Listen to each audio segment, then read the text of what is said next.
Hello, students. Hope all of you are fine and safe at home.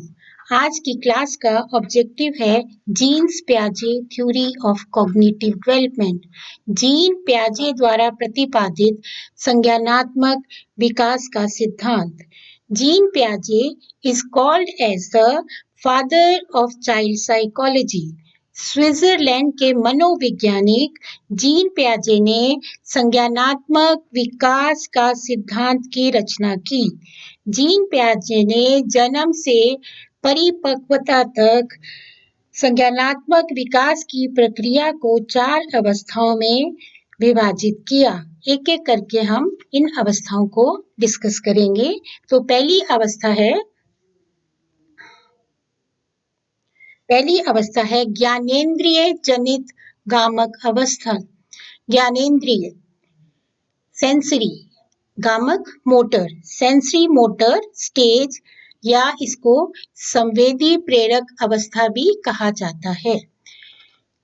इस अवस्था की उम्र सीमा जो है बच्चे की जन्म से लेके 2 वर्ष तक होती है और इस अवस्था में बालक की समस्त क्रियाएं संवेदी अंगों द्वारा या ज्ञानेंद्रिय अंगों द्वारा संचालित की जाती हैं। बच्चा जो है सेंसों के द्वारा सीखता है, जैसे सुनना, बोलना, सोचना और स्पर्श करना।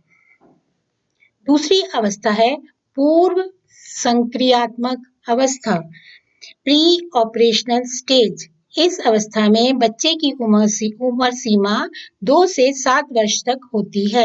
बच्चा जो है संकेतों तथा चिन्हों के द्वारा बात को समझने की कोशिश करता है। तीसरी अवस्था है मूर्त संक्रियात्मक अवस्था या कंक्रीट ऑपरेशनल स्टेज। इस अवस्था में बच्चे की उम्र सीमा 7 से 11 वर्ष तक होती है। बच्चा जो है प्रत्यक्ष वस्तुओं एवं घटनाओं के बारे में सोचना एवं वस्तुओं को पहचान कर वर्गीकरण करना सीखता है। इसी तरह चौथी अवस्था है अमूर्त संक्रियात्मक अवस्था। इस अवस्था में बच्चे की उम्र 11 से 15 वर्ष या 11 वर्ष से ऊपर की उम्र होती है। इसमें बच्चा जो है अप्रत्यक्ष वस्तुओं एवं घटनाओं के बारे में तर्क एवं चिंतन करना सीख जाता है और समूह में ग्रुप में जुड़कर काम करना भी उसको अच्छा लगता है। आदर्श चिंतन का प्रयास भी करता है। तो ये है 4 अवस्थाओं। इनको हम एक एक करके डिटेल में करेंगे। जैसे एक बार फिर मैं आपके साथ डिस्कस करना चाहूंगी जीन प्याजे की 4 अवस्थाएं। तो पहली है संवेदीय पेशी अवस्था, सेंसरी मोटर, जन्म से लेके 2 वर्ष तक।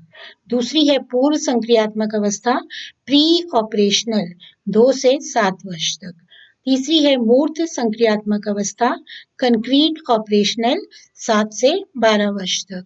और चौथी है अमूर्त संक्रियात्मक अवस्था, फॉर्मल ऑपरेशनल, 12 से 15 वर्ष तक। अब हम एक एक करके एक एक अवस्था को लेंगे। तो पहली अवस्था है संवेदी पेशीय अवस्था या इसका दूसरा नाम है इंद्रिय जनित अवस्था या सेंसरी मोटर स्टेज। ये जो अवस्था है जन्म से 2 वर्ष तक होती है। इस अवस्था में जन्म के समय शिशु जगत के प्रति अनभिज्ञ होता है। धीरे धीरे वह आयु के साथ साथ संवेदनाएं व शारीरिक क्रियाओं के माध्यम से जगत का ज्ञान ग्रहण करता है। जगत के बारे में उसकी जानकारी धीरे धीरे प्राप्त होती है। वह वस्तुओं को देखकर, सुनकर, स्पर्श करके, गंध के द्वारा तथा स्वाद के माध्यम से ज्ञान ग्रहण करता है। छोटे छोटे शब्दों को बोलने लगता है और परिचितों का मुस्कान के साथ स्वागत करता है, जैसे अपने माता पिता भाई बहन को देखकर बहुत ही खुश होता है तथा अपरिचित को देखकर भय का प्रदर्शन करता है। तो ये है पहली अवस्था। इसके बाद है नेक्स्ट है दूसरी अवस्था पूर्व संक्रियात्मक अवस्था या प्री ऑपरेशनल स्टेज। ये जो अवस्था है 2 से 7 वर्ष तक होती है। इस अवस्था में बच्चे की उम्र सीमा 2 से 7 वर्ष तक होती है। इस अवस्था में दूसरे के संपर्क में खिलौनों से अनुकरण के माध्यम से सीखता है। इसको बच्चे की टॉय एज भी कहा जाता है। खिलौनों की आयु इसी अवस्था को कहा जाता है। शिशु या बच्चा गिनती गिनना, रंगों को पहचानना, वस्तुओं को क्रम में रखना, हल्के बारी का ज्ञान होना भी सीखता है। माता पिता की आज्ञा का पालन करना, पूछने पर नाम बताना, जैसे हम बच्चे को बार बार पूछते हैं या घर में कोई मेहमान आता है तो हम पूछते हैं बच्चों अपना नाम बताओ, कौन सी क्लास में पढ़ते हो, तो बच्चा बहुत ही खुश होकर अपना नाम बताता है। घर के छोटे छोटे कार्यों में मदद करना आदि सीख जाता है। लेकिन वह तर्क वितर्क करने योग्य नहीं होता है, इसलिए उसे अतार्किक चिंतन की अवस्था के नाम से भी जाना जाता है। वस्तु स्थायित्व का भाव जागृत हो जाता है। निर्जीव वस्तुओं में सजीव चिंतन करने लगता है। इसे जीववाद भी कहते हैं। निर्जीव वस्तुओं को सजीव चिंतन करने लगता है, मतलब सजीव निर्जीव उसके लिए एक बराबर लगते हैं। प्रतीकात्मक सोच पाई जाती है, अनुकरणशीलता पाई जाती है। वो नकल करता है अपने बच्चों, अपने भाई बहनों की, अपने माता पिता की, और जब घर में कोई गेस्ट आ जाता है तो उसको इमिटेट करने की कोशिश करता है।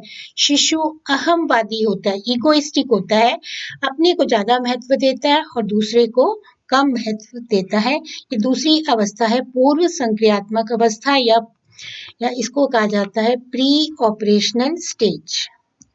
तीसरी अवस्था है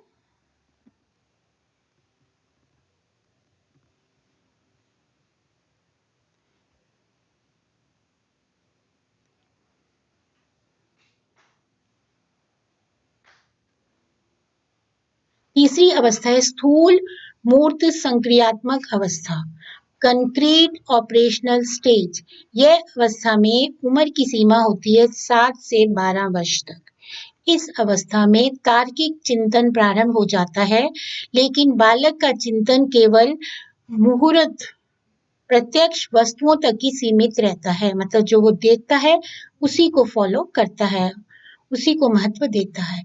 वह अपने सामने उपस्थित दो वस्तुओं के बीच तुलना करना, अंतर करना, समानता व असमानता बताना, सही गलत व उचित अनुचित में विभेद करना सीख जाता है। इसलिए इसे मूर्त चिंतन की अवस्था के नाम से भी जाना जाता है, कंक्रीट ऑपरेशनल स्टेज। बालक दिन, तारीख, समय, महीना, वर्ष आदि बताने योग्य हो जाता है। उत्क्रमणशीलता पाई जाती है, इसलिए इसे पलावटी अवस्था के नाम से भी जाना जाता है। भाषा का विकास भी इस अवस्था में हो जाता है। ये है तीसरी अवस्था। और चौथी अवस्था है औपचारिक संक्रियात्मक अवस्था, जो कि इस अवस्था में उम्र सीमा जो है 12 वर्ष के बाद की अवस्था होती है, इसको कहा जाता है औपचारिक संक्रियात्मक अवस्था या फॉर्मल ऑपरेशनल स्टेज। इस अवस्था में किशोर मूर्ति के साथ साथ अमूर्त चिंतन करने योग्य भी हो जाता है, एब्स्ट्रैक्ट थिंकिंग करने योग्य हो जाता है। इसलिए इसे तार्किक चिंतन की अवस्था के नाम से भी जाना जाता है।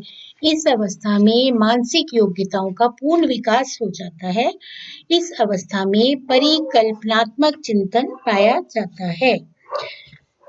तो ये हैं 4 अवस्थाएं, जीन पियाजे की थ्योरी की 4 अवस्थाएं, जो कि पहली अवस्था है सेंसरी मोटर स्टेज, दूसरी है प्री ऑपरेशनल स्टेज, तीसरी है कंक्रीट ऑपरेशनल स्टेज, और चौथी है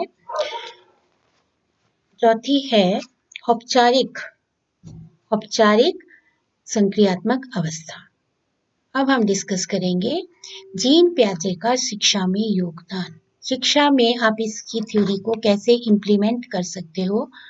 तो शिक्षक को बहुत बालक की समस्या का निदान करने में ये जो थ्योरी है बहुत ही हेल्प करती है। इसलिए शिक्षक को बालक की समस्या का निदान करना चाहिए। बालकों के अधिगम के लिए उचित वातावरण तैयार करना चाहिए। उचित वातावरण का मतलब है कि बच्चों को लर्निंग बाय डूइंग जो है शिक्षा दी जानी चाहिए। करिकुलम अच्छा होना चाहिए। टीचर को एक फैसिलिटेटर एक गाइड की तरह काम करना चाहिए और कंक्रीट लर्निंग मटेरियल TLM का प्रयोग अधिक से अधिक करना चाहिए और टीचर को स्टेप बाय स्टेप लर्निंग करवानी चाहिए फ्रॉम सिंपल टू कॉम्प्लेक्स। तो आज का हमारा यही टॉपिक था। होप आप सबको पसंद आया होगा। घर में रहिए, सुरक्षित रहिए और पढ़ते रहिए। Thank you.